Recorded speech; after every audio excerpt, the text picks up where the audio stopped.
Okay. And so this morning we've got Brian Shoup, who's the Executive Director of the Vermont Natural Resources Council with us. And he brought a couple of colleagues who will also be testifying, I think, introducing themselves essentially is what we're doing this morning. And many of us are new to the committee and haven't met you. So why don't we start by hearing who you are, and then we'll go around why don't you introduce yourself and your team, and then we'll introduce ourselves. Great, thank you. And I'm Brian Shoup. I'm, as you said, Executive Director of the Vermont Natural Resources Council.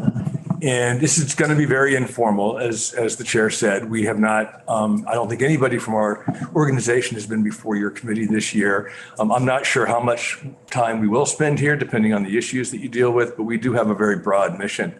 And I'm joined by Katie Gallagher, who's our Sustainable Communities Program Director, and Jamie Fidel, our Forest and Wildlife Program Director and our General Counsel. And I'll explain a little bit about our organization shortly. And we do have a relationship with the Vermont Conservation Voters, and Justin Marsh, the Political Director from VCV, is here as well. So just for a little bit of background, VNRC is celebrating its 60th anniversary this year. We were founded in 1963. And initially, we had our membership was comprised not only of folks concerned about the future of Vermont and land use, but also farmers and forestry in the agricultural sector and the forest products industry. So we have 60 years of focus on those issues in different ways. We, in addition to the Sustainable Communities Program, who deals with a lot of land use issues. You might have met Katie last night at the Working Lands Enterprise Board anniversary celebration. We were an original member of that coalition and supported the formation of that program back in the day, and have been involved with that ever since. Katie's program deals with a lot of land use and community development issues, and to the extent that agriculture and forestry is a land use issue, it's really a topic that we often weigh in on as you deal with issues that affect the land base for forest and agriculture. As Jamie's program, pretty self-explanatory, is involved in forest issues and wildlife issues. A lot of that focuses on research and public education and policy development around not only maintaining forest land, but also supporting the different uses of our forest land in the state. And Jamie can tell you a little bit more about the work that he does. Just for further background, we also have a energy and climate action program. You might know Johanna Miller. She runs that program. She's downstairs working on the affordable heat standard now, I believe. But I'm not sure how much interest or in the issues that you deal with that she will deal with, but she's also active in the State House on our behalf. And we have a water program. John Groveman runs the water program. He's also our policy director. And to the extent that you deal with water resource issues associated with agriculture, he may be showing up here as well. So VNRC's, how we work, as I mentioned, we have a partnership with Vermont Conservation Voters. We're a 501c4. We don't deal with politics. VCV does deal with politics. They're organized as a 501c4. But we do have a resource sharing agreement, and we do share staff resources and a facility down the street from here. So anytime if you need to get in touch with one of us and you see Justin or Lauren Hurl, they can connect you with us too, because we do have that relationship. So how we do our work, we are in the middle of a lot of coalitions. Jamie talked about the Forest Partnership, which is a group with different land conservation organizations working on forest policy. We also convene the quarterly Forest Roundtable, which is a much broader group of forest products industry, conservation groups, forest landowners, as a way just to share information. It's a very, very diverse group of perspectives at that group. So oftentimes, legislators have found it useful to maybe attend that or plug into that to get information and to share information with a lot of people involved in forest issues in the state. We are the convener of the Vermont Energy and Climate Action Network, which is local energy committees across the state. We form a water caucus, which is all the groups in the state working, or most of the groups in the state working on water policy. We convene that group of that coalition on a regular basis through the legislative session. We also are working on transportation issues. I mentioned the Working Lands Enterprise Board. So how we work is often at the center of different networks and coalitions in the state. So sometimes you'll see our staff representing those coalitions, not just VNRC's perspective, and we'll always make a point of making that clear. We don't just work on state policy, we work at the local level, often with energy committees, planning commissions, conservation commissions on local issues, local land use or conservation issues. And in that respect, I think we view ourselves as a link between what happens here, the policies at the State House that are made in the State House, and how they're implemented on the ground and what the needs are on the ground at the community level. So we do, I think, pride ourselves on working at all levels of government in the state. We do legal work.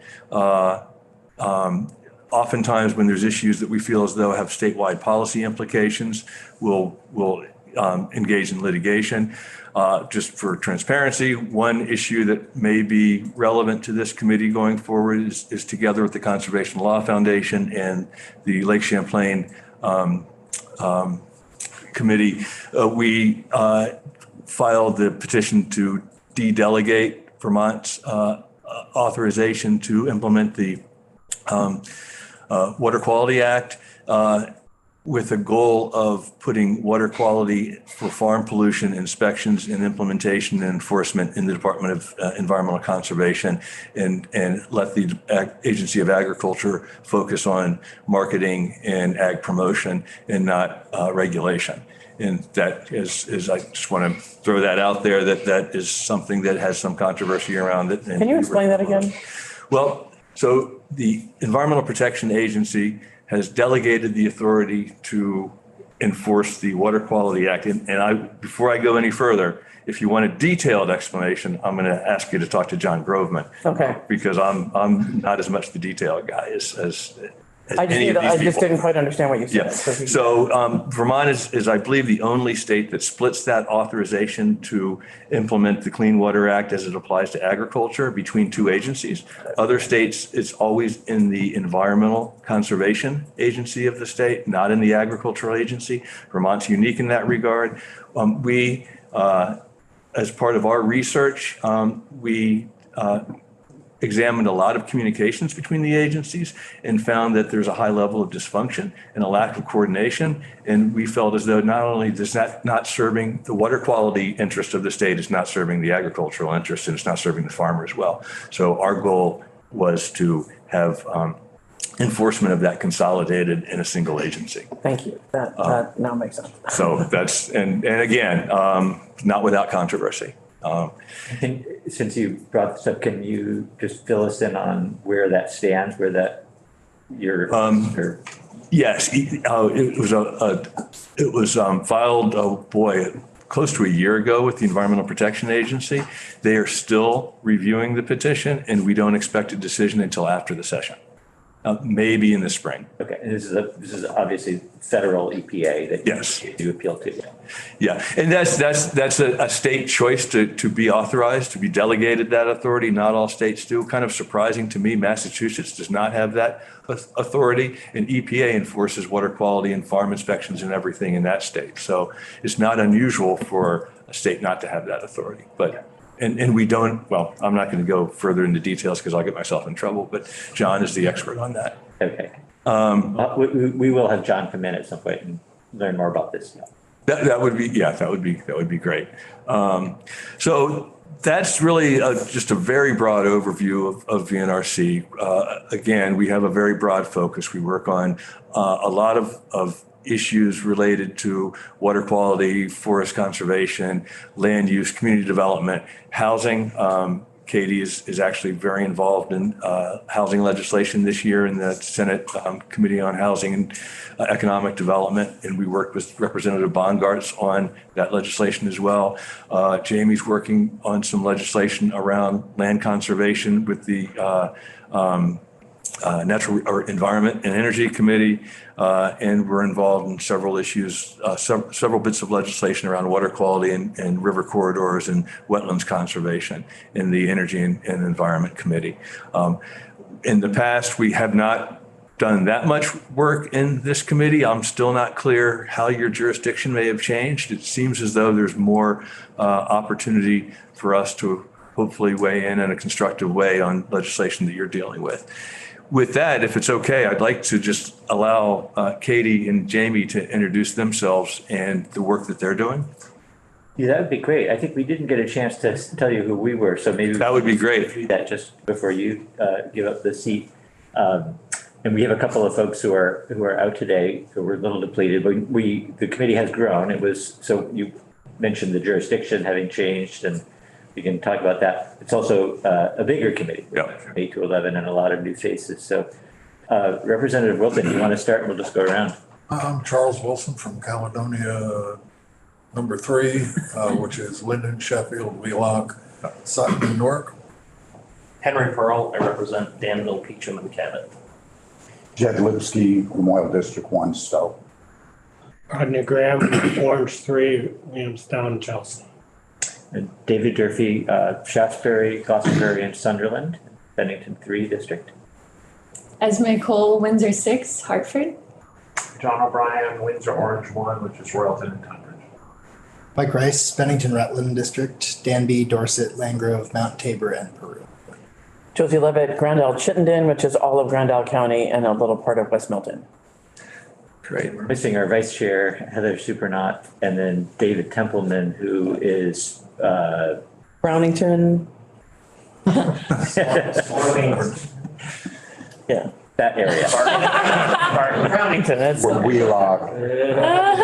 I should say, I've been the executive director of ERC for going on 12 years now.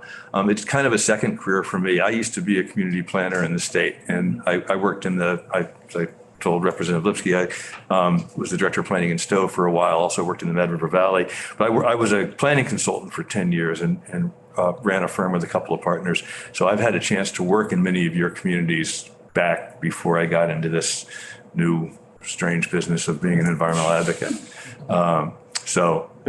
Before we stop you up, I just want to see if there's any questions from Yes. me on what we might have heard.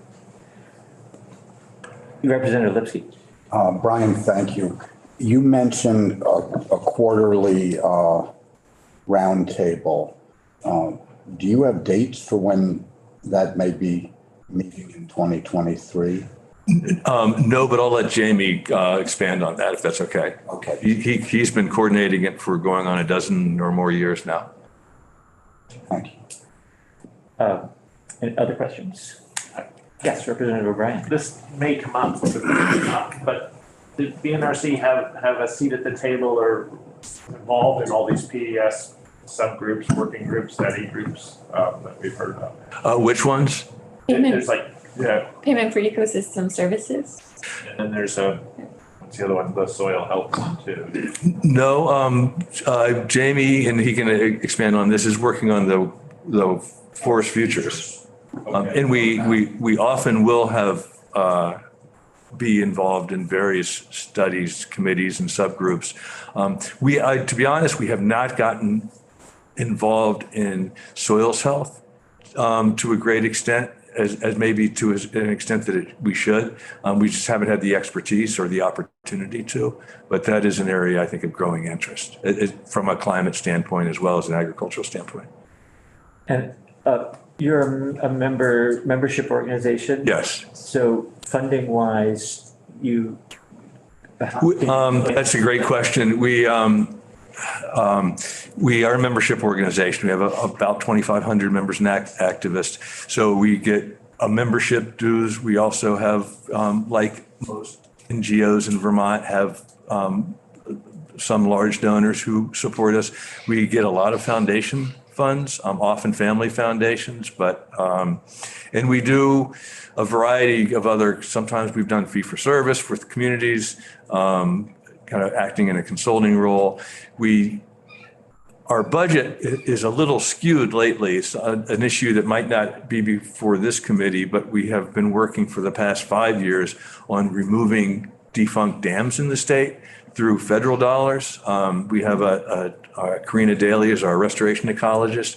So we've been identifying dams that serve no function. They not generating energy. They don't have any cultural resource. They're not a recreational resource. They're often a liability for landowners, and landowners are often eager to get rid of them, to remove the liability. And our interest is in restoring aquatic habitat and water quality. So we have a contract with the U.S. Fish and Wildlife Service to do that. So I just mentioned that as that we do, our funding comes from a range of resources, but our core funding comes from our members. Okay. No state funding. Direct. We have gotten some contracts in state work historically to work with Fish and Wildlife on some projects with Forest Parks and Recreation. The Forest Parks and Recreation administers some federal Forest Service dollars that we have gotten, often for research projects and for technical assistance to communities. And I probably will defer to Jamie again if you have more questions about that, because most of the state dollars we've got have gone through our forest program. Okay, well, any other questions? If not, why don't we invite Jamie to come up then? Thank you. Thank you.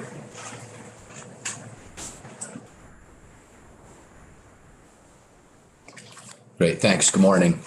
I'm Jamie Fidel, as Brian said. I'm the Forest and Wildlife Program Director and also serve as General Counsel. So along with John Groveman, work on any legal related policy or issues that come up. And over the years, I have been in this committee from time to time. We, just for historical context, we supported the Right to Forestry Act. Representative Partridge would have us in when there was issues that had sort of a blend of land management or forest management, conservation or recreation, issues, and oftentimes testified on behalf of VNRC, but also a group that Brian mentioned, maybe just quickly, but a forest partnership. And that is, so that's Vermont Natural Resources Council, the Vermont Land Trust, Trust for Public Land, Audubon, Vermont, the Vermont chapter, the Nature Conservancy, in partnership with Vermont Conservation Voters and Vermont Housing and Conservation Board. And we kind of consolidate our thinking so that we try and help committees and legislators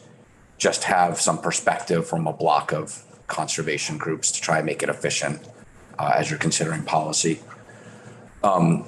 And glad to come back and help either offer perspectives on behalf of VNRC or the partnership. And there's other folks in the partnership too that I'm sure you'll see in the building.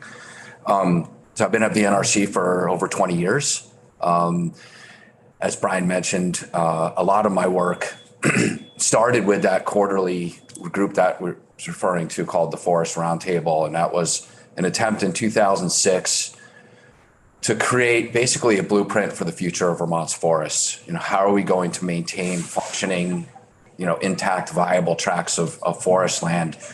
And there was broad interest in that topic across a number of stakeholders. And so we had 100 people come together, really diverse stakeholders from the conservation community, planning community, rural development, economic development interests, foresters, woodland owners, forest products industry, to create recommendations on how to do that. And as you can imagine, it isn't, easy. There's a lot of diverse tools that we need in the toolbox, everything from our landowners equipped to be able to, hold on to their land and manage it. So the current use program, for example, our tax policy to what's our land use and conservation approaches, the viability of the forest products industry, payment for ecosystem services, really broad coverage. And a lot of my work continues to be led by that blueprint, which also called for really understanding in a better way, how are we sort of developing or maintaining the viability of our forests as we see more and more sort of development in Vermont that just happens to be scattered and maybe impacting sort of the long-term viability, of working forests, of the ecosystem values of forests. So to make it really simple, my major initiative is to work on keeping forests as forests and look at the different strategies that are available to do that. I mentioned a roundtable that meets quarterly. COVID, we took a hit, we kind of took a break. We're now reinvigorating it. There's a lot of interest now in how to do it sort of with a reinvigorated. And so we're looking at starting up meetings again in earnest this year. I'm glad to talk to any of you about that more anytime. So Brian mentioned that we do a lot of research. The Forest Service keeps track of how much forest loss we're seeing outright in Vermont, and those figures are, roughly 12,500 acres are being lost outright to conversion every year. And so we had this huge success story of forest regrowing after heavy land clearing 100 years ago. But we're now on a downward trajectory every year. And we're now 74% of our state is forested, where it used to be higher, hovering closer to 80%. So we're concerned about that trend, that we're losing forests. It's projected at this rate that, by 2050, we'll have lost 300,000 acres of forest to conversion. So where that happens and how it happens really matters. So we support sort of smart land use, proactive sort of planning in our forests to say that we know we're going to continue to have growth in our forest, but how do we do it well? And so as Brian mentioned, we help a lot of communities with that. We have. Representative O'Brien. Sorry. What's your definition of conversion? So like a farmer's field grows up to pasture pine, not conversion, but three houses going up under law.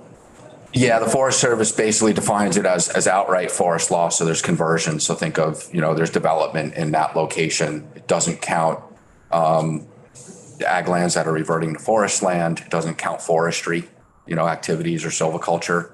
That's not conversion.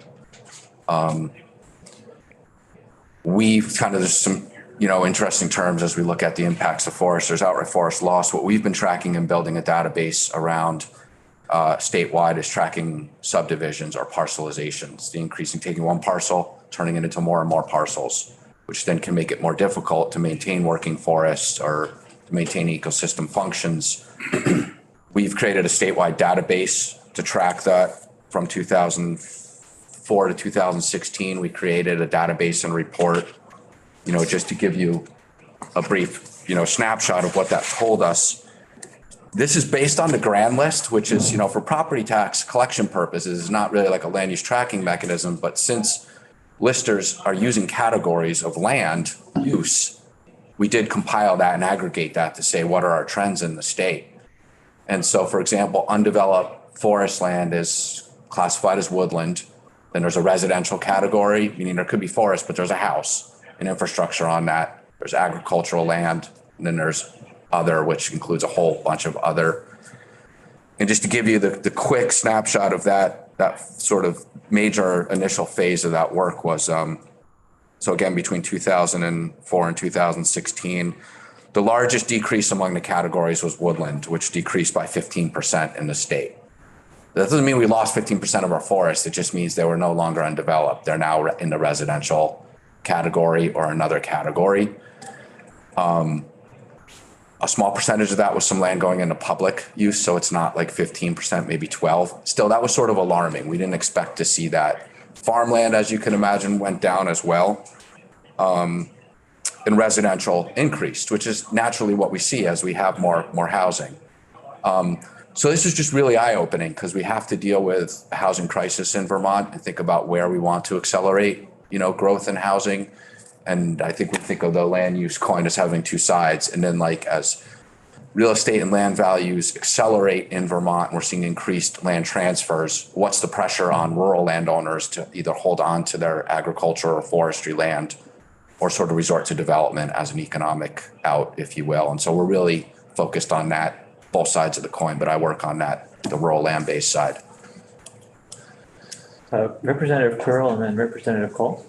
I just wondered if there was a place where that data lived, that if we wanted to, as far as that 12,000 acres last year, I mean, it's probably pretty current to have accurate data on, but how many, if we could figure out how many houses or how many, residents or what was agricultural conversion or what was public.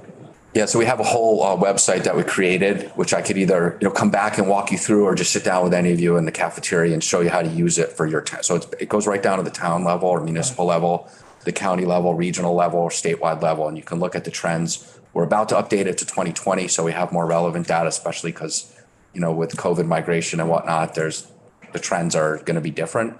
We also work with Deb Brighton. I don't know if you know Deb. She's sort of a land use tax expert. She does a lot of work for Joint Fiscal. she's helping us to create a new tool using the land transfer tax returns, which she believes is a better data set.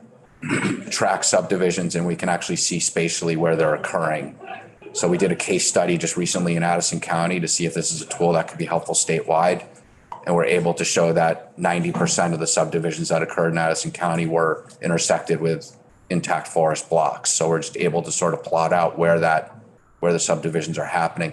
So I'm glad to do a deeper dive on these tools. It's really helpful information, and we sort of provide it. We try to provide it with a whole bunch of state partners so it's seen as a credible, usable data source. The other project that I just mentioned, the transfer and parcels project we're actually using to launch, this is Forest Service funded project, a whole landowner outreach project. So in the last 3 years, there's been over 6,000 transfers of land of parcels over 10 acres or larger.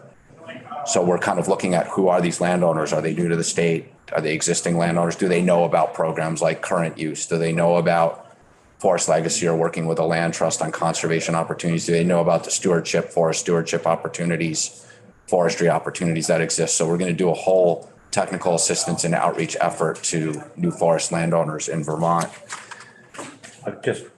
We've got a couple of folks who had their hands up, and I want to let you finish your thought, but before you go on to the next one. Okay. Well, maybe I can stop there, and then I just have a couple other quick points and then want to give Katie some time. Representative Cole? Yeah, I actually had the same question as Representative Pearl. And then just to clarify, that 15% loss occurred over what time frame was that? From 2004 to 2016, and soon going to update that to 2020, and then automate it every year to get us up to closer to where we're at now. The data, there's a bit of a lag in collecting the data. Thank you.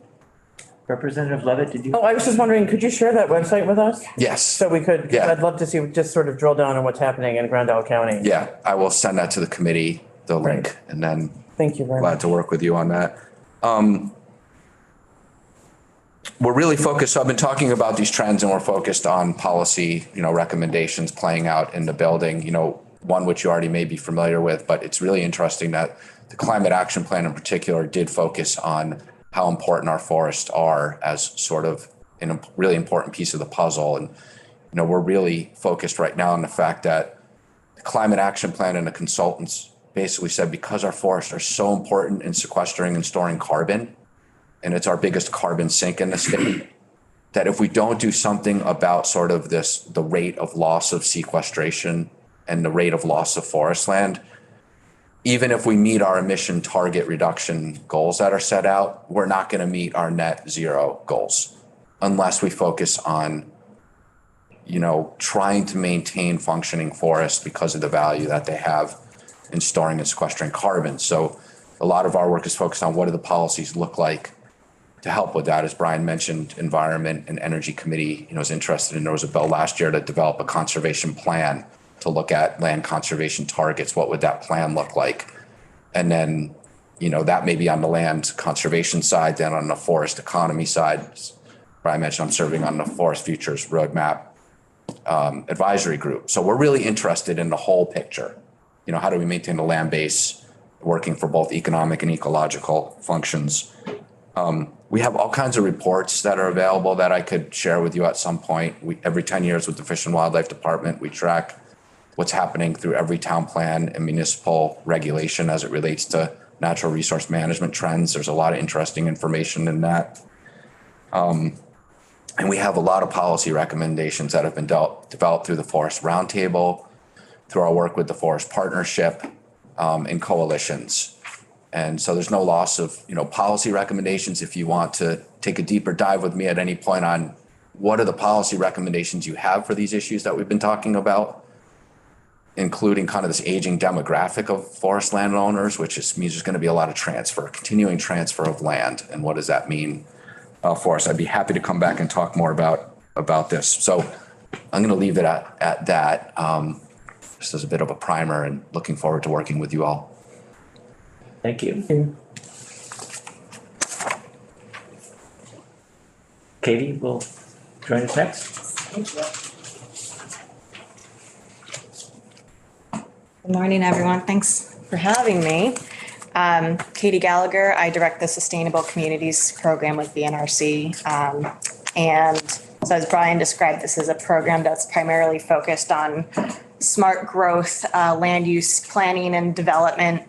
And a key component of that is the preservation of our farmland and forests. And I should say, I guess my background is also in community planning and community economic development. So agriculture, because we live in Vermont, has been a thread through a lot of my work. So happy to be here and speak with you all today.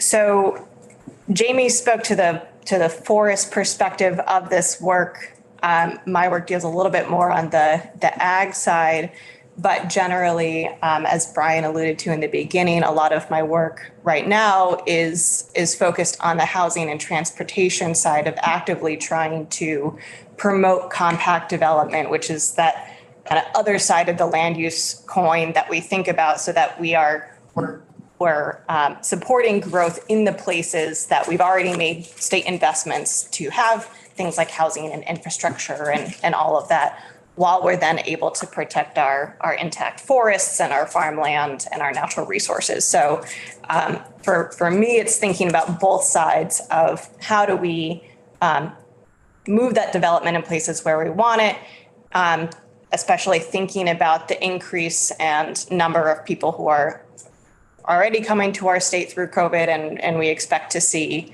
incoming migration, which is great, but we also don't want them to fragment our forests and our farms.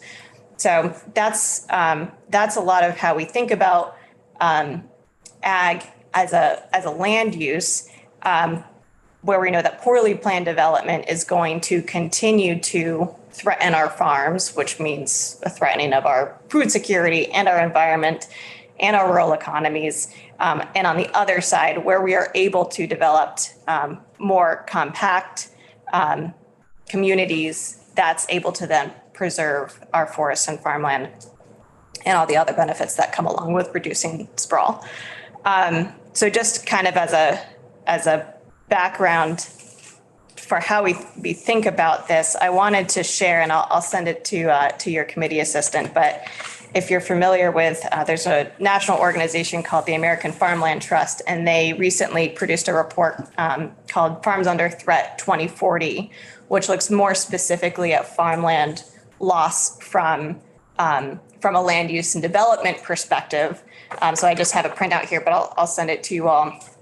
But it estimates from 2016 to 2040, the geographic spread and the amount of farmland that we could, this is not a perfect assessment, but that we could expect to lose just from our development patterns. So absent all of the other issues that are facing our farms, just if we continue to develop in the way that we currently do, which doesn't always favor compact development. And then it looks at different kind of scenarios like runaway sprawl. How would that then impact our land use and farmland? So it's really interesting. And just some numbers from there, from looking back between 2001 and 2016, over 21,000 acres of ag land in Vermont was developed or compromised, over 80% of which was converted to low density residential land use. So again, that's housing that we need, but could be located in a more appropriate area. And then looking towards the future, what this is looking at 2016 to 2040, they're estimating a loss of over 41,000 acres. So again, if you look at this, you'll probably catch some things that I didn't really like, this doesn't seem totally right, but it has this really neat kind of visualization tool that I think is really helpful in just thinking about, again, the impact of how we plan and develop our lands on our farmland. So again, as Brian mentioned, we've worked to support agricultural uses in our economy in several ways over the past many years. Most recently, we were involved in the negotiations that established the accessory on-farm business legislation through Act 143 as part of the on-farm enterprise working group. This was before my time, but most recently we were also a stakeholder in the NRB's AOFB stakeholder process that went on. I believe you got an update about that yesterday. So won't go into too much depth there, but I did want to share that VNRC and CLF, the Conservation Law Foundation, did share a letter, CC Chair Durfee, and the letter was to the NRB to just, and we've discussed this with them in person as well, but that we were concerned about the process generally. It just didn't have quite enough time for stakeholders to meaningfully discuss the potential solutions. We had 3 meetings, and so, it just, there was a lot of good discussion there, and I think that the report that was shared with you highlighted some of the challenges that most of the stakeholders agreed upon. But then it, provides this kind of list of potential recommendations because we just weren't able to get to a place of consensus or agreement on what those solutions should look like. We did hear throughout those conversations that there was a lot of initial education that was planned for farmers and municipalities to implement this process and to help farmers work through, how do I know if I'm an accessory on farm business, or who am I supposed to talk to figure out how to actually make this happen for me? That education didn't actually get implemented. And so we feel as though there's a lot of work that can be done before any major changes to that legislation to increase that education, again, for both on the municipality side of things, which we know has not been implemented consistently across municipalities, and on the farmer side, which has been confusing and I think frustrating for a lot of folks. So we also agree with several of the recommendations that were in the report that talk about the need to have some more clear definitions to potentially expand the ability of accessory on farm businesses to include products from other Vermont farms, or I guess we can't say Vermont specifically farms, but other farms. And so there are some places there that we do see that this work could be improved. So we also talked about VNRC as being a founding member of the Working Lands Coalition, which, if you were at the event last night, was quite fun, celebrating our 10-year anniversary. And I believe Brian Lowe was also in this committee speaking about the Working Lands Enterprise Initiative. So won't go into too much there, but wanted to reiterate just the success of that program. Investing in our rural economy with a return on investment of about 5 to 1 is pretty fantastic for state investment. So we are happy to continue to be a part of that effort. And I know that this committee has worked over the past several years to help to increase the funding for that program. But the demand and the unmet need still remains fairly high. So the coalition that we are a part of is seeking an increase in that base funding to $5 million annually, which would be a $4 million increase from where it currently sits. And I believe the governor did propose a one-time allocation, which again would be fantastic, but especially for folks who need a little bit more clarity and knowing that money is going to be there as you plan for longer term projects. We need a more consistent base funding rather than just one-time allocations. And then finally, I just wanted to mention that we've also been involved in discussions around prime agricultural soil mitigation. So if that comes up in your committee, that's something that we are interested in. Proposals tend to often arise to exempt certain projects from complying with the prime ag soil requirements of Act 250. And our position is that any impacts on primary ag soil should be mitigated to protect these soils that are best and finite for growing. So that's really important to us. And then as Brian and Jamie mentioned, we do also provide technical support and research for municipalities, and believe that it's really important that local efforts to protect farmland are also supported, especially as they go through this zoning and subdivision regulation process to both think about, again, the both sides of the land use coin. So where they are supporting development and how they can best construct their land use regulation so that it's going to support our working lands as well. So I will leave it there, but happy to provide any more detail and hope that people have as much fun playing around with the map as I have. You're going to send the link? I'll send it around, yeah. Perfect, awesome. Yeah, you send it to our committee assistant. Yeah, get it up to us. Good. Questions, Representative Lipsky? Yeah, thank you, Katie. And, Jamie and Brian, it was really helpful. One thing that just is clear from spending 3 weeks of getting input and intel, that this body has a lot of consensus, particularly around the crisis of, stemming the loss of either potentially productive farmland or productive forest land or intact forest land. But the other thing that's striking, yesterday we had the head of the Act 250 Commission, and she is in lockstep with your words, with what, I know Brian, former Stowe planner, also down in the valley, also created a third village district under his epoch in Stowe in the 1990s for village density, which in its day was radical. Now, how do you, as an advocate group, assist? And town has a functioning zoning administrative officer, it has a functioning planning board, but it's go time now for all the communities, not just the sophisticated ones, not just Chittenden County, but everywhere, to try to mitigate the housing crisis. It's affordable workforce, missing middle.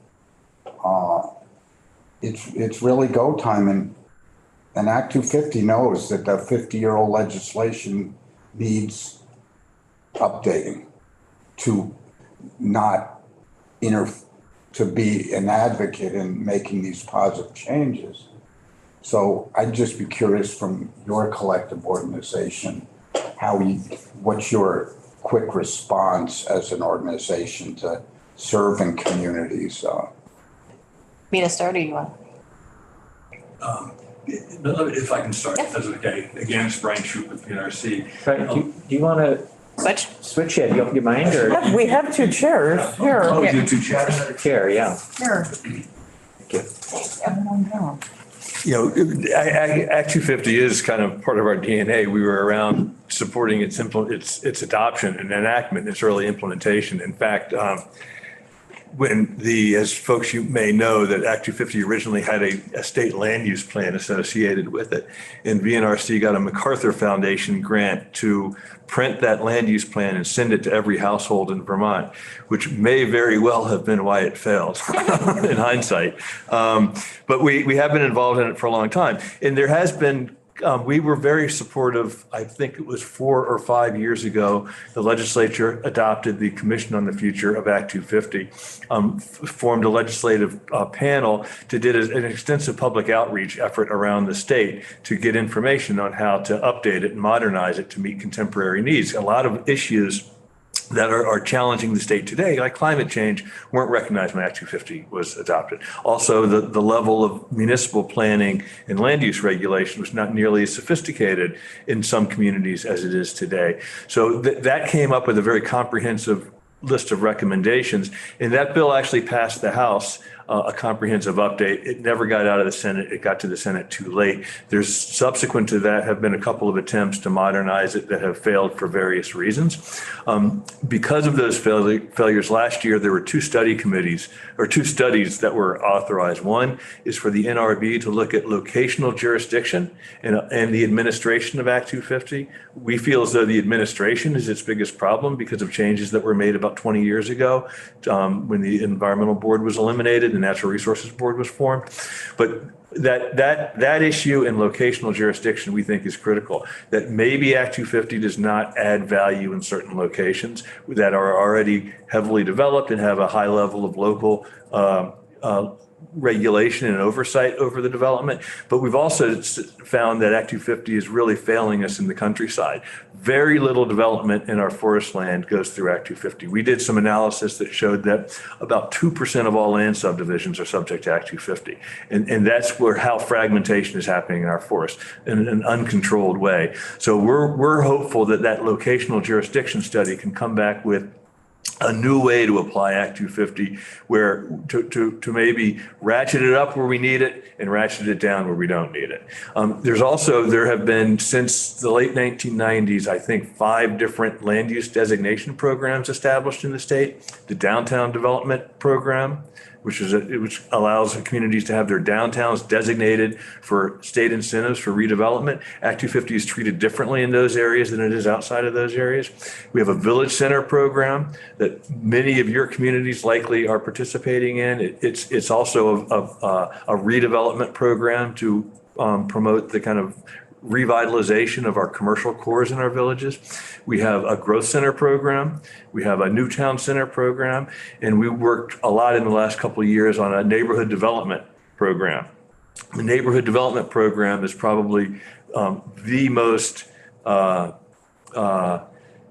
relevant to housing development because it looks at these villages and downtowns and areas nearby that are suitable for compact residential development. And Act 250 is treated very different in those areas too. The jurisdictional trigger for the number of units that triggers Act 250 is higher.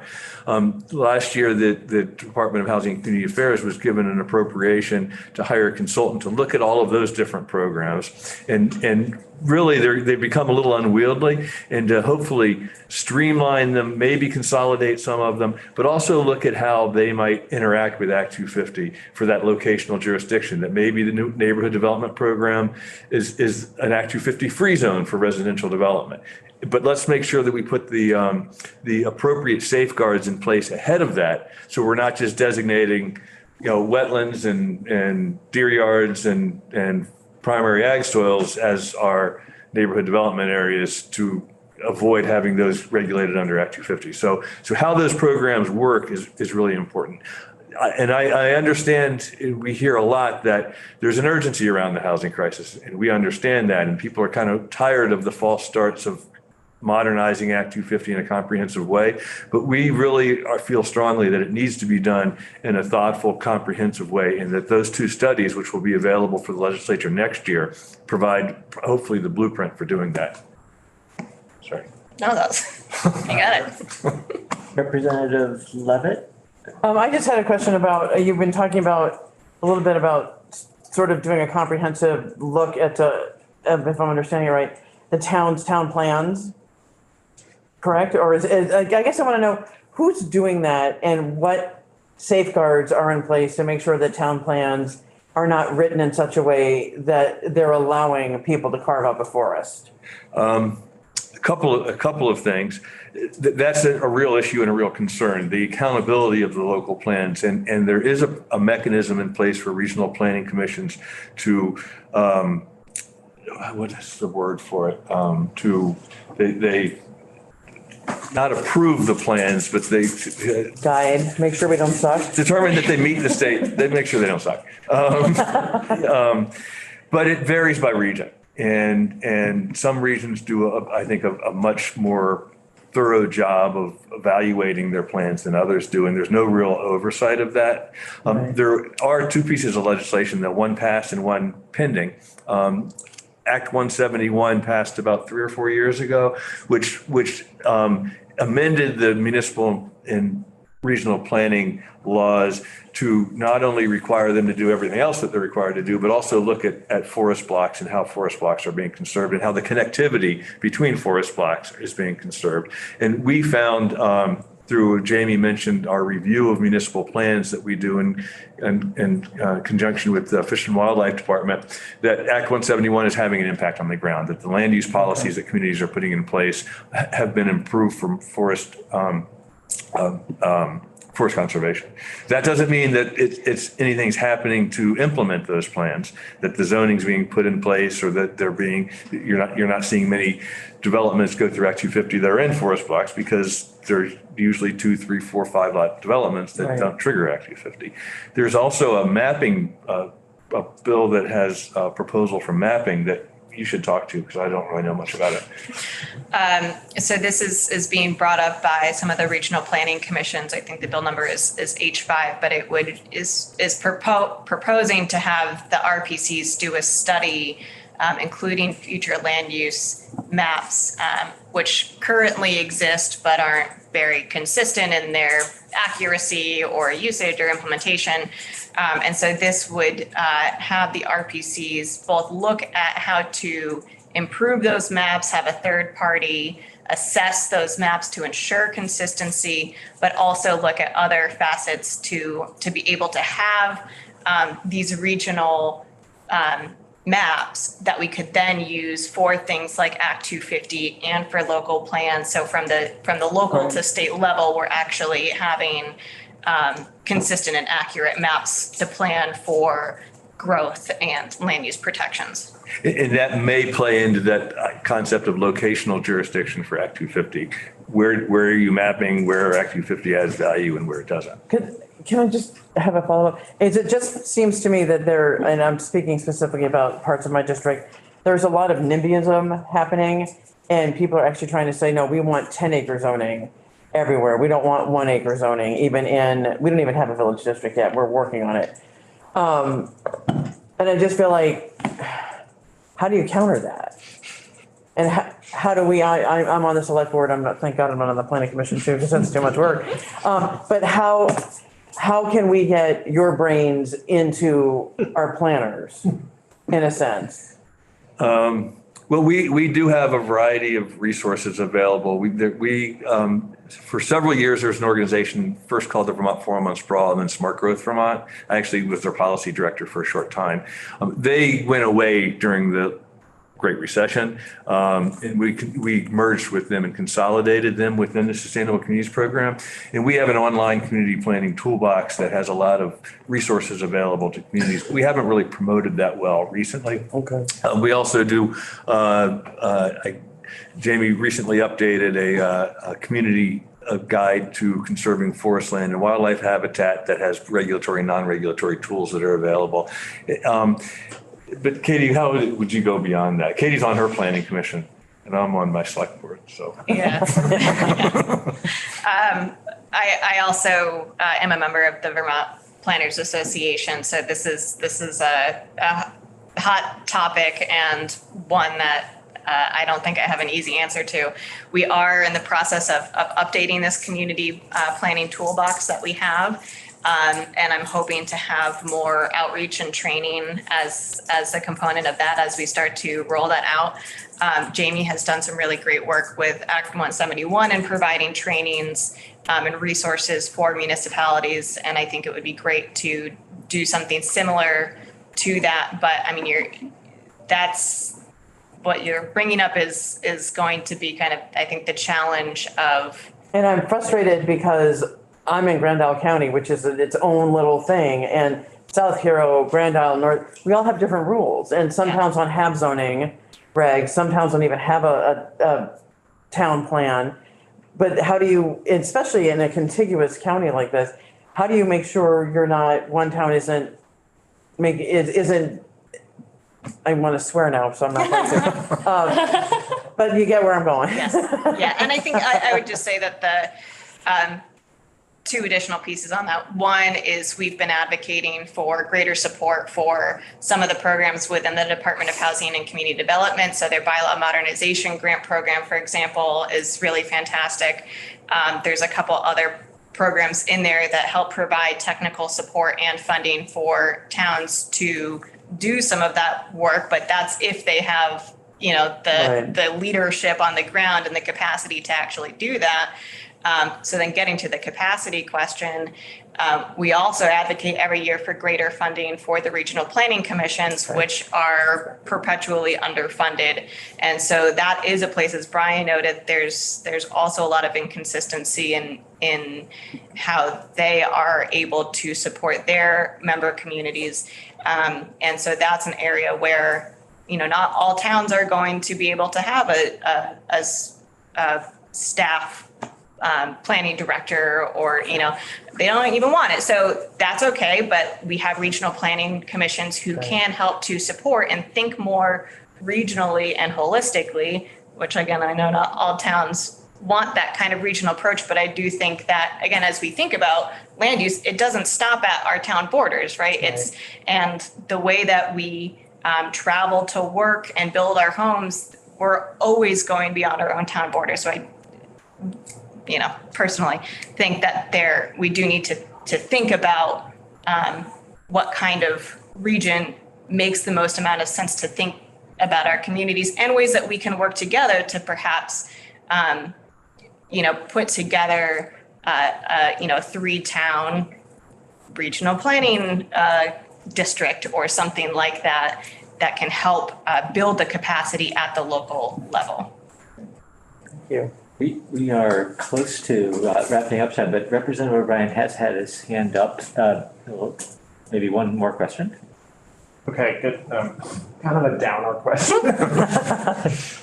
And it just seems like we would all agree that if we do nothing, all the trends are kind of in the wrong direction. Like there's unsmart development, we're losing farms, our forests are getting fragmented. And I feel like you must have these discussions about, like, all smart, dedicated people are sort of fighting all these bad trends, and the best we can do is kind of be brakes or slow these bad trends down. So for like, is it a success if instead of we lose 12,000 acres a year, we only lose 6, or if we, instead of losing 30 dairy farms, you know, this year we only lose 15. So do you ever see examples somewhere in the world where we sort of turn the corner and you're like, look, that place is adding farms. Their forests are, you know, they're adding forest land. Their communities all have smart development instead of, you know, subdivisions. So I'd love to know in your discussions, like, how do we get to that point? Or are there even examples of the world where that's happening, as opposed to being like, all we can do is just slow these bad trends and end up like Southern New Hampshire? Yeah, I think we have seen an investment in smart growth and downtown revitalization that is promising. And some communities have done a very good job of maintaining their forests through land conservation and land use planning and regulation. So there are good examples. You're right, though, that, I mean, there are so many trends that are heading in the wrong direction. You just mentioned a couple of them. Yeah, but I think we need to do what we can, and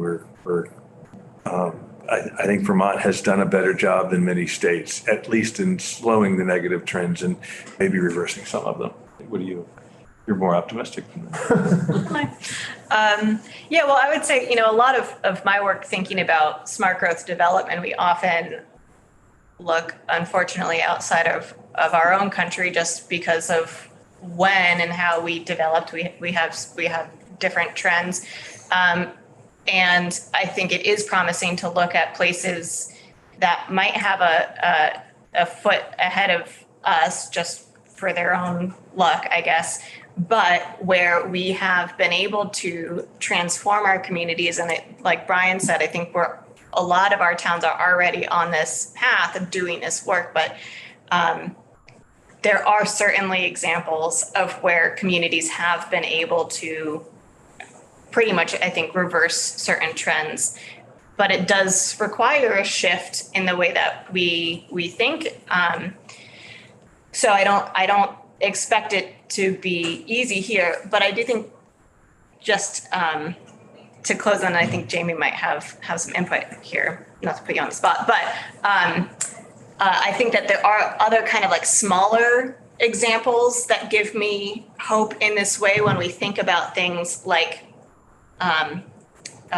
replacing big open lawns with trees and plants and things like that. And that's a very small, but like an individual step that we can start to take to recognize, oh, I don't need an acre of just green lawn that I'm not using. And I can plant trees, and that's going to be better for my local ecosystem and water runoff and all these things. So I think, you know, there are movements like that that are happening on that lower level that are positive. Really quickly, and this, at risk of being flipped, and this is a historical perspective. Remember the history of colonization of Vermont. We deforested the state. We were 20% forested. We experienced ecological and economic collapse as a result of that. And we recovered over the next 100 years. Unfortunately, we're sliding backwards, but hopefully we can learn from that history and not repeat it. You've got, I'm going to let Representative Graham have the last question, and then I think we will, it sounds like we've heard several things that we'll be asking some of you and maybe others who didn't make the day be back in. So. It's not a question, it's a comment. But the state would focus on making agricultural and forest industry could make a decent living, then you wouldn't be losing so much land or forest. We would keep it in farm and forest, but, you know. Which is one reason we were so supportive of the Working Lands Enterprise Board, to try to provide incentives for value-added goods related to the forest and agriculture industry. Representative Wilson, last question. Just one quick question. A lot of my constituents, very rural area, they consider Vermont very business unfriendly. And a lot of problems would be solved if people could earn a living without controls. I mean, you have to have some controls. But Vermont is not business friendly, which causes problems. Okay, so noted. I think we are a little over, and thank you very much for. Thank you for the time. The introductions, and we'll be spending more time together, I'm sure. Representative. Oh, yes. And, yeah.